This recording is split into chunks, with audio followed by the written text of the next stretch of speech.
usubalula udaba-ke olukhulu lwakhe-ke umntwana kaPhindakeni. Nala izinkulumo zakamuva bekade-ke zikuveza ngokusobala ukuthi mhlawumbe kukhona-ke ukungatholani kahle ngakube-ke ngezinkulumo ngokunjalo-ke nokwenza phakathi kwenu. Lezi zinkulumo zihamba zize zifinyelele kuphi? Ziliqiniso noma-ke mhlawumbe-ke kuyimicabango-ke yabathize? Ngiyathokoza msakazi. Hawu, ngenhlahla yami ngazi noma kuba umZulu kakhulu noma kuyivikela okunjani. Lokho kungama-social media, ngazi o-Facebook nalaba, lokho ngiyakubona nje abantu bekuphethe. Angikwazi nokuthi kusebenza kanjani lezi zinto, angifisi ngisho ukwazi ukuthi kusebenza kanjani, kodwa bayangixoxela abasemaceleni ukuthi hawu nakho kuthiwa hawu ingonyama ayiboni ngasolinye nomntwana waphinda angene. Ibuhlungu lento uma ifika emadlebeni ami. Ngifisa ukuba laba ababhebhezela lokhu kukhuluma okunjena ukuthi lokhu abakukhulumayo kwayena umntwana evese simkhulekele umntwana ukuthi uNkulunkulu amgcine ephila njengoba ephila. Kuyambulala umntwana lokhu. Ngiyacela laba abakhuluma lento nabayibhebhethelayo ukuthi kukhona ukungaboni ngasolinye mina noNdunankulu, umuntu omdala, umkhulu wami ngowegazi. Ngiyacela ngoba lo owenza lokho nami akaze ngibone ngingena egcekeni lakhe ngiyomxabanisa nomkhulu wakhe noma nomalume wakhe egcekeni ngithi kunjalo noma ngidale ukuxabanisa. Kubuhlungu, kasikuyeke. Ngicela ukuthi laba benza lento le yokuthi bekhulume lezi zinto bakuyeke. Umntwana mina ngimhlonipha njengomkhulu wami owokuqala, njengelunga lomndeni. Uyigceke umntwana kimi, uyinsila umntwana kimi, mdala umntwana ngokweminyaka, mdala, ngiyamhlonipha. Ngalokhu maqhamuka iy'ndaba ey'fana nalezi oqala nje Thunase Ndukulu oqala uThunase sona isizwe qobo lwase ukuthi kuthiwa phezulu epholini balesi sizwe. Nami la ngithola khona, la ngincela khona ulwazi nokuphila nokwazi ukuthi impilo ibhekephi, ngoba indlela phela ibuzwa kwabaphethe phambili umntwana mdala bese kukhulumela izinto ey'fana nalezi.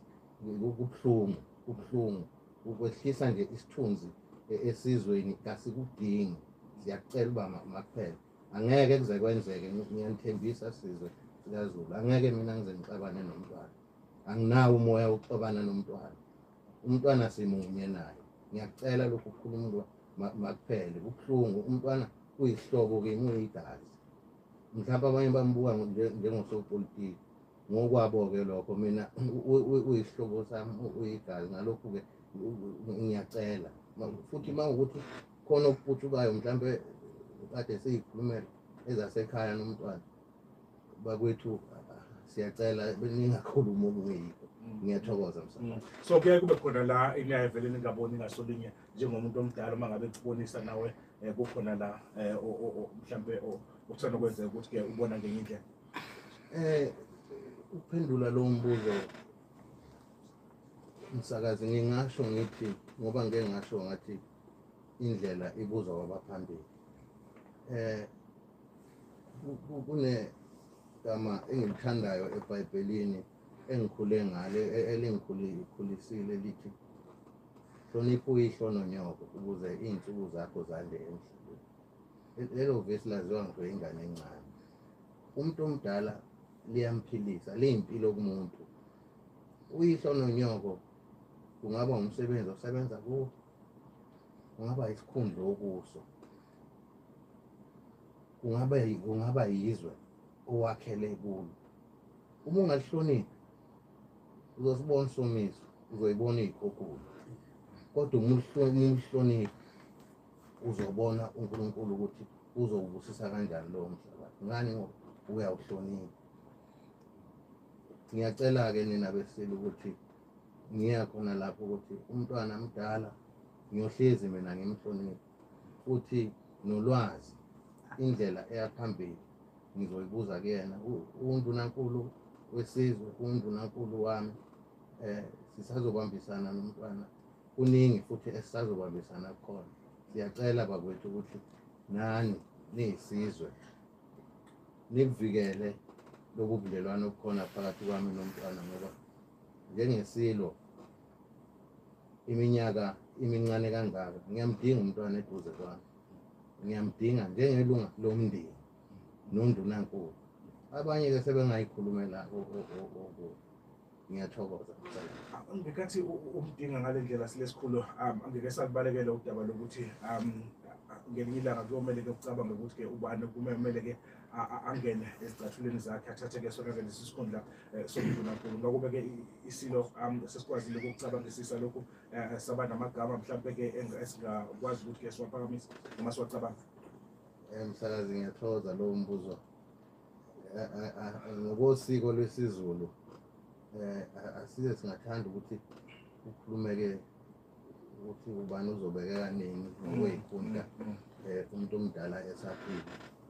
Ngicela ukungawuphenduli ngokwenhlonipho lowo mbuzo, ngoba ukuhlola okunye nami engingekho kukho njengamanje.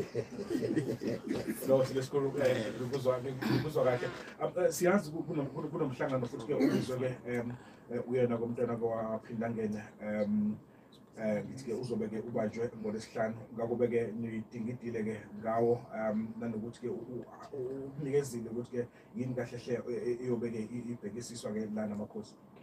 Ngiyathokoza msakazi.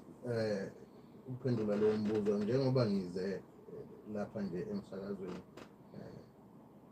ngathola ithuba lokuba isizwe ngithule ibhodi ukuthi sisebenza kanjani nebhodi elisha, no-chairman omusha webhodi, kanjalo ukuthi isizwe sizizwele sona ngokwaso. Bengimbikelile umntwana, namhlanje ngabika ukuthi ngizovela ngapha ngizobika lolu hlelo ebesikhulume ngalo noNgqongqoshe uMama uThoko Didiza ukuba ngizolethula esizwe.